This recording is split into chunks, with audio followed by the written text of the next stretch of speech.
오늘 저희에게 주신 본문 말씀은 사무엘상 30장 1절에서 20절 말씀입니다. 제가 먼저 읽고 교독하도록 하겠습니다. 다윗이 부하들과 함께 사흘 만에 시글락으로 돌아왔을 때에는 아말렉 사람이 이미 남부 지역과 시글락을 습격하고 떠난 뒤였다.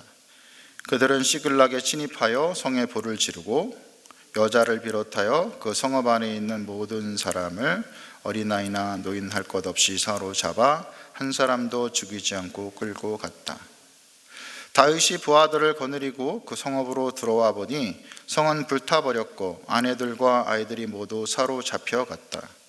다윗과 그의 부하들은 목 놓아 울었다. 모두들 더 이상 울 힘이 없어 지칠 때까지 울었다.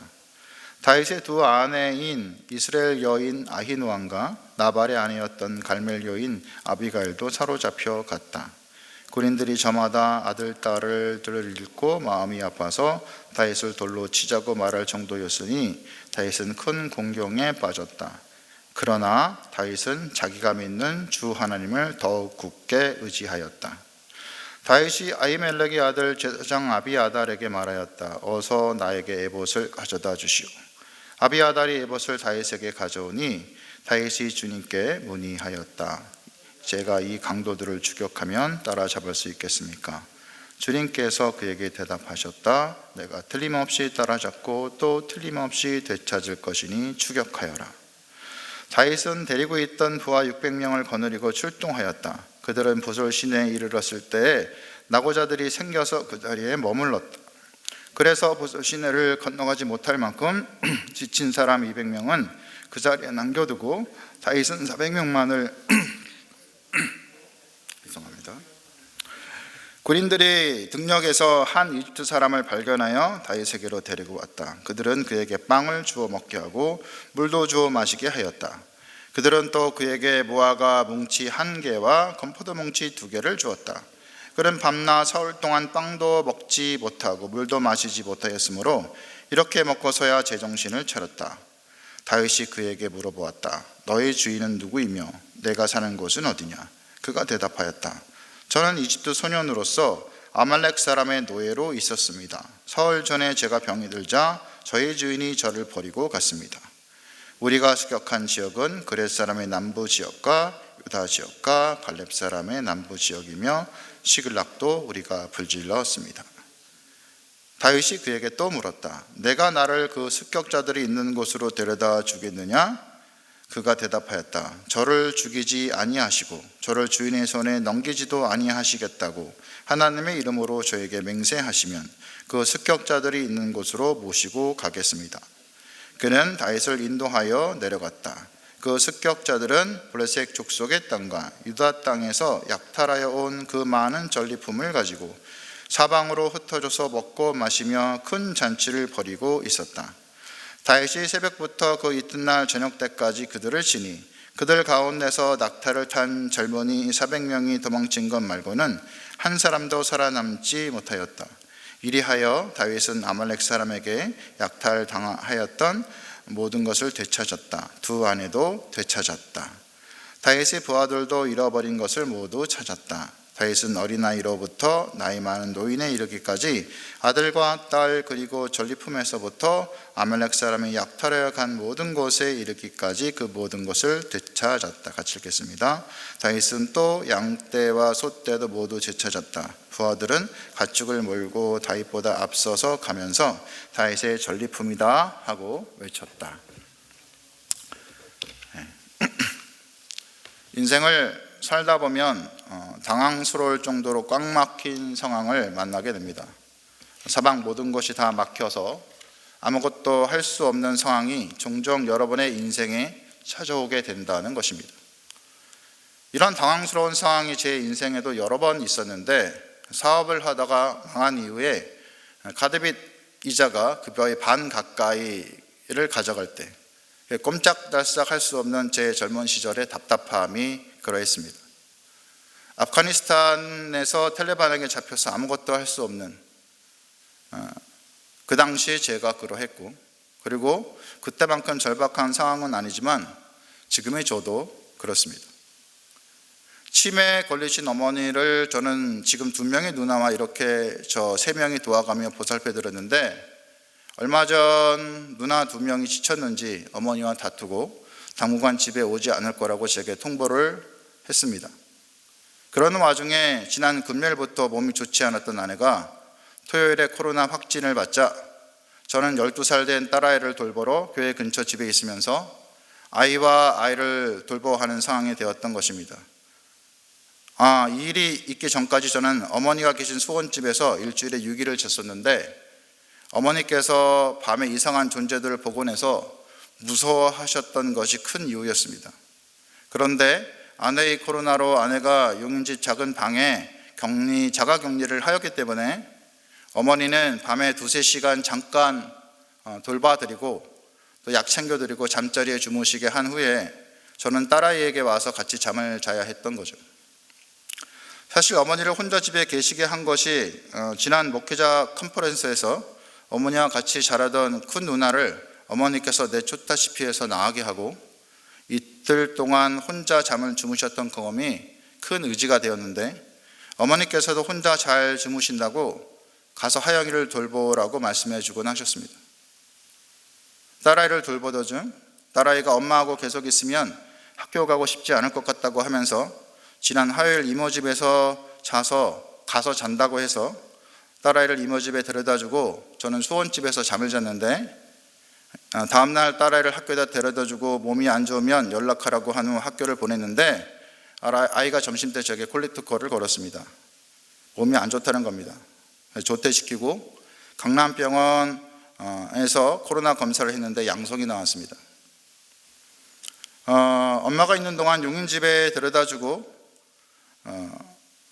저는 더 이상 그곳에 이제 가지 못하는 거죠. 저는 지금 영상으로 아내와 딸과 통화를 하는데, 둘이서 몸은 조금 고달프지만 둘이 같이 소소한 시간을 보내고 있다는 소식을 듣고 있습니다. 이런 상황을 겪으면서 제가 깨달은 것은, 결코 혼자 못 주무실 것 같았던 어머니께서 혼자 주무실 수 있다는 것, 아내와 딸아이와 작은 집에서 부딪히며 지냈던 제가 이상하게 코로나에 걸리지 않고 한 번의 PCR 검사와 4번의 신속항원 검사에서 모두 음성으로 나왔다는 것, 가족을 돌보고 주님께서 허락하신 사역들을 할 수 있도록 저를 이끌어 가셨던 것, 물론 어제 저녁 열이 40도를 찍었던 딸아이의 열도 내리고 사흘 나흘 진하게 고생했던 아내의 몸도 거의 완쾌되어서 두 모녀는 이미 편안해졌습니다. 저도 그대로 거기 있었다면 결코 설교를 준비한 환경이 되지 못했겠죠. 이렇게 새벽 설교를 할 수 있게 되었으니 하나님께서는 그분이 원하시는 것을 모두 이루셨던 것입니다. 저는 이 모든 것이 하나님의 세밀한 섭리라고 여겨집니다. 가장 감사한 것은 이전에 어머니를 돌보며 왔다 갔다 해야 하는 주어진 상황을 핑계로 12살 사춘기에 접어든 딸아이와 깊은 얘기를 할 기회가 거의 없었는데, 저는 이제야 딸아이가 심각하게 수학 숙제를 하기 힘들어하고 또 도형을 잘 이해 못해서 고민하고 있다는 것을 알게 되었습니다. 딸아이 마음을 알며 같이 2-3일 다른 누구의 간섭도 받지 않고 지내면서 딸아이 또한 아빠를 더 이해하고 의지하고 싶어 한다는 것도 알았습니다. 어머니의 마음의 병과 분노 표출로 인해 아내가 쓰러진 후 이제는 본의 아니게 일주일에 6일을 저와 분리되어 살고 있는 아내와 딸아이에게도 내가 더 필요하다는 것을 알게 해준 하나님의 작은 섭리라 저는 참 감사했습니다. 오늘 본문에서 다윗과 그 일행도 앞뒤가 꽉 막힌 상황을 맞이합니다. 블레셋의 아기스 왕에게 몸을 의탁했기에 블레셋과 이스라엘과의 전쟁에 불림을 받아서 전쟁에 참여할 뻔한 위기에 처해 있었던 것이죠. 그런데 하나님의 도우심으로 말미암아 다른 블레셋 사람들이, 다윗의 군사들이 전쟁에 참여하면 이들이 배신하고 자신들의 목으로 사울 왕과 화해할 것이다 라고 주장하므로 다윗의 일행은 가까스로 전쟁에 빠지게 됩니다.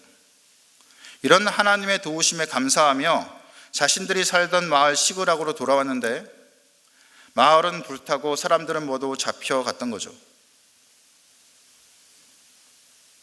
말은 이렇게 하지만 그 상황을 직접 내 아내, 내 딸, 아들이 잡혀간다.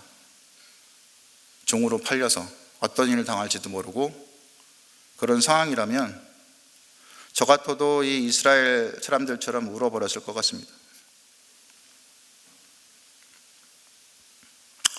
바로 이스라엘 원수 아말렉 족속이 쳐들어와서 마을을 엉망으로 만들어 버렸던 거죠. 다윗과 부하들은 목 놓아 울었습니다. 이제 잡혀가서 노예로 팔려서 험한 인생을 살게 될 사랑하는 가족들을 생각할 때 가슴이 먹먹하고 울지 않을 수 없었던 거죠. 울다가 이성을 잃은 사람들은 이렇게 외칩니다. 블레셋의 비유를 마치려고 가족 돌보는 군사들도 남기지 않고 모두 데려가게 해서 가족들을 모두 잡혀가게 한 것에 대한 책임을 다윗 네가 져라. 이놈을 돌로 치자.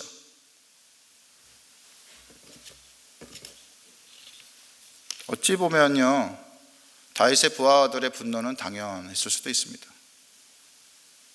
다윗을 의지하고 따른 것이 10년 이상 넘었지만 실은 그 속에 있는 그 딸아이나 아니면 아들이나 자기 부인에 대한 사랑이 다윗으로 인해서 무너졌다는 것을 알았기 때문이죠. 책임을 져야 했던 다윗을 이들은 책임지지 않았기 때문에 다윗을 돌로 치려 했던 거죠. 이렇게 슬픔과 분노로 이성을 잃은 600명의 군중들 앞에서 다윗은 주눅도 들고 두려워하기도 했을 법한데 다윗의 대처는 굉장히 차분합니다. 오히려 하나님을 더 굳게 의지합니다. 사실 이것이 오늘 본문의 명장면이죠. 사람의 눈으로는 보이지 않는 앞뒤가 꽉 막힌 상황에서 더구나 수많은 군중들의 야유와 비난 속에서도 당황하지 않고 하나님을 더 굳게 의지하는 것은 그리 쉽게 되는 것이 아니기 때문입니다. 사실 사울도 이런 수많은 군중들이 자신을 비난하고 자신을 버릴 것이 두려워서 사무엘을 기다리지 않고 스스로 제사를 드리다가 하나님께 버림을 받았었죠. 사울의 영성은 이렇게 하나님과의 깊은 교제로 이루어진 것이 아니었기 때문에 이런 얇은 관계 속에서 위기를 만났을 때 다른 사람들의 압력을 견디지 못했던 것입니다. 그러나 다윗은 달랐습니다. 목동으로 양을 지키며 골리앗을 상대하며 그리고 광야에서 10년을 헤매며 고난을 통해서 하나님과 쌓은 관계는 아무리 큰 위기가 와도 그를 담대하게 했으며 그로 하여금 하나님을 더욱 의지하게 만들었던 것입니다. 사실 우리 그리스도인들이 얻어야 할 영성이 바로 이 고난을 통한 영성입니다. 그런데 안 그런 분들도 계시겠지만 저를 비롯한 우리 대부분은 그리스도인으로 산다고 하면서도 사실 고난을 만났을 때 정면 돌파하기를 두려워합니다. 어떻게 하든지 고난을 피하려 하고 머리를 굴려서 조금이라도 피하려 하고 조금이라도 자신이 겪어야 할 고난이 자신의 것이 아니라 다른 사람이 겪을 수 있도록 그렇게 주장하며 남 탓하기 쉬운 게 우리라는 거죠. 마치 지금까지 10여 년을 다윗을 따르며 환난당한 모든 자, 빚진 모든 자와 마음이 원통한 자로 살다가 다윗을 통해서 하나님을 알게 되고 하나님 나라의 군사로 준비되었지만 다윗의 부하들이 갖고 있었던 영성의 수준은 그들이 고난을 만났을 때 다윗을 돌로 치자고 외치는 수준에 불과했던 겁니다. 그만큼 그들이 가진 하나님과의 관계의 깊이가 얄팍하다는 거죠. 반면 다윗은 위기를 만났을 때 더욱 주님을 찾았고 그런 다윗이 이 강도들을 쫓아가겠냐고 하나님께 물어보자 하나님께서는 반드시 찾아낼 것이니 추격하라고 말씀하십니다. 이런 하나님의 말씀에 의지하여 다윗은 이 위기 상황에서 담대함을 가지고 자신을 돌로 치려는 군중이 되어버린 부하들을 설득하기 시작합니다. 이렇게 주님이 주신 확신을 가지고 설득해서 아말렉을 뒤쫓아가기 시작하는 거죠. 부하들은 다윗이 주님의 확신을 가지고 자신들에게 외치자 잠시 자신들이 가지고 있었던 분노를 잠재우게 됩니다. 그리고 다시 다윗을 따라서 가족을 찾으려고 달려가는 거죠. 얼마나 달렸는지 시글락에서 브레시넷가에 이르렀을 때 거리상으로는 한 24km 된다고 합니다. 그 거리를 더 이상 달리지 못하는 자들이 200명이 나오게 됩니다. 이들이 남아서 짐을 지키라고 하고 다시 400명만 달려갑니다. 한참을 달리다가 다윗의 군사들이 다 죽어가는 이집트 소년을 발견하여 데려옵니다. 그리고 다윗은 이 소년에게 먹을 것을 주고 마시게 하며 살려내는 거죠. 이 소년은 아말렉 주인의 종으로 있다가 병이 들어자 그 주인이 그를 버렸다는 겁니다. 그 소년은 사흘 동안 아무것도 마시지도 먹지도 못하다가 다윗 일행을 만나면서 살아났습니다. 그리고 바로 이 소년이 다윗 일행의 마을 시글락을 공격한 아말렉 사람들의 이동로를 가르쳐 줍니다. 결국 다윗 일행은 아무것도 아닌 것처럼 강화의 한 구석에서 죽어가던 이 이집트 소년을 살려주므로 이 소년의 도움으로 시글락을 비롯한 여러 마을을 공격하는 술 먹고 잔치를 벌이는 아말렉 족속을 공격해서 낙타를 타고 도망가던 일들을 제외하고 거의 전멸시켜버립니다. 그리고 가족과 재산들을 다 찾아오게 되죠. 더구나 이들이 다른 마을에서 노력한 것들도 다 얻게 됩니다. 부하들은 이렇게 얻은 가축들을 몰고 다시 돌아가면서 다윗의 전리품이다 하고 외쳤던 거죠. 그런데 여러분, 다시 한번 생각해 보면 가족들을 빼앗기고 적들을 맹추격하는 다윗과 그 부하들이 그 바쁜 상황에서 죽어가는 이집트 노예를 데려다가 먹이고 마시게 해서 기운을 차리게 하는 마음의 여유가 어디에 있었을까요? 다윗의 부하들은 자신의 가족을 잃었다고 다윗을 돌로 치려고까지 했는데, 그러니까 다윗과 부하들이 적들을 맹추격하는 중이니 이게 매우 극렬한 동적인 이미지로 사람들이 막 달려가다가 갑자기 이 부분에서 굉장히 정적인 상황으로 변한 겁니다. 마음도 몸도 급박할 다윗과 그 부하들에게 이 이집트 소년이 뭐라고, 이 소년을 발견했다고 말하는 부하들이나 그 소년을 살리라는 다윗이나 모든 상황에서 한 발 떨어진 정적인 이미지를 우리에게 보여줍니다. 다윗은 왜 이런 급박한 중에 소년을 살리려고 했을까요? 사실 우리가 사는 세상은 너무 동쪽입니다. 매일의 출근 전쟁으로 시작해서 정신없이 돌아가는 하루를 살다 보면 우리가 그리스도인이라는 정체성을 잃어버리게 되는 것을 어쩌면 당연하게 여기기도 합니다. 세상의 가치인 생존 경쟁, 이것은 예수께서 새 계명을 너희에게 주노니 서로 사랑하라. 내가 너희를 사랑한 것 같이 너희도 서로 사랑하라. 너희가 서로 사랑하면 이로써 모든 사람이 너희가 내 제자인 줄 알리라 라고 말씀하신 것을 어느새 당연히 지키기 힘든 내용으로 가져가게 되는 좋은 핑계가 됩니다. 내 가족, 나 자신도 지키기 힘든데 무슨 형제 사랑, 무슨 사랑 타령이란 말이야. 우리는 말을 안 하지만 주님의 말씀을 행동으로 무시하며 주로 살아가고 있습니다. 그런데 우리는 이런 복잡한 상황 속에서 우리를 한 발 떨어뜨릴 필요가 있습니다. 우리가 복잡한 생각과 자신의 개인적인 이익에 집착하다 보면 어느새 우리는 하나님께서 성경에서 말씀하신 가치를 잃어버리는 우를 범하기 쉽기 때문입니다.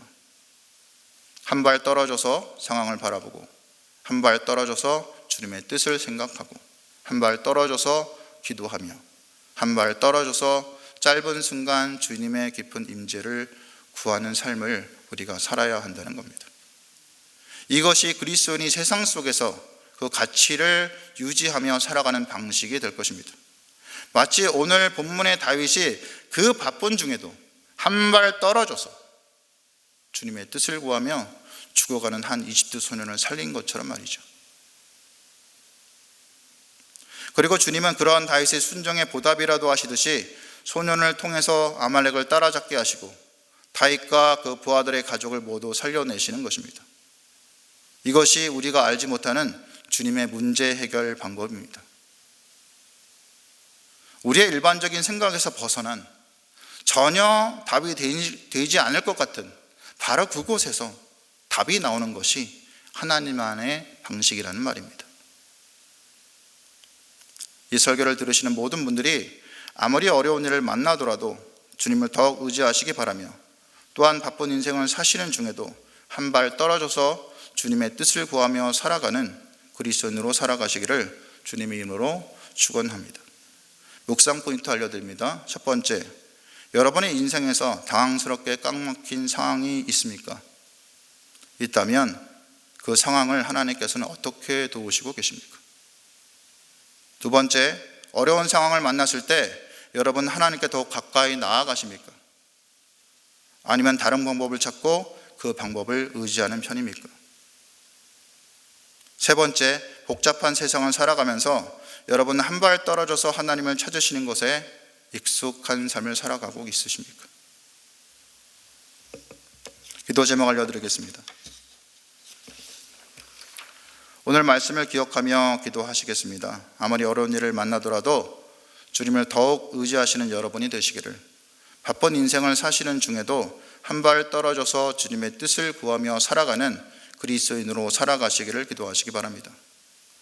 목장을 위해 기도합니다. 어려운 시기이지만 우리 목장의 성령 안에서 온전하게 회복이 일어나고 또 영혼이 살아나는 일들이 일어날 수 있도록 은혜 가운데 목장이 바르게 세워지도록 기도하시기 바랍니다.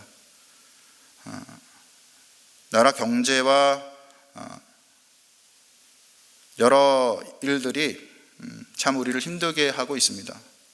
코로나로 인해서 힘들어하고 또 그 이유 때문에 힘들어하고 여러 가지 힘든 상황 속에서 믿음의 뿌리가 흔들리신 분들이 없도록 나라와 열방에서 여러 영혼들을 섬기는 선교사님들과 작은 교회들에게 주님의 은혜가 있도록, 또 아프가니스탄과 그리고 우크라이나와 북한 민족을 하나님께서 기억해 주시도록 기도하시고, 10월 당회와 추수감사절 예배와 신학 강좌를 위해서 기도하신 후 각자 개인 기도하시면 되겠습니다. 기도하시겠습니다.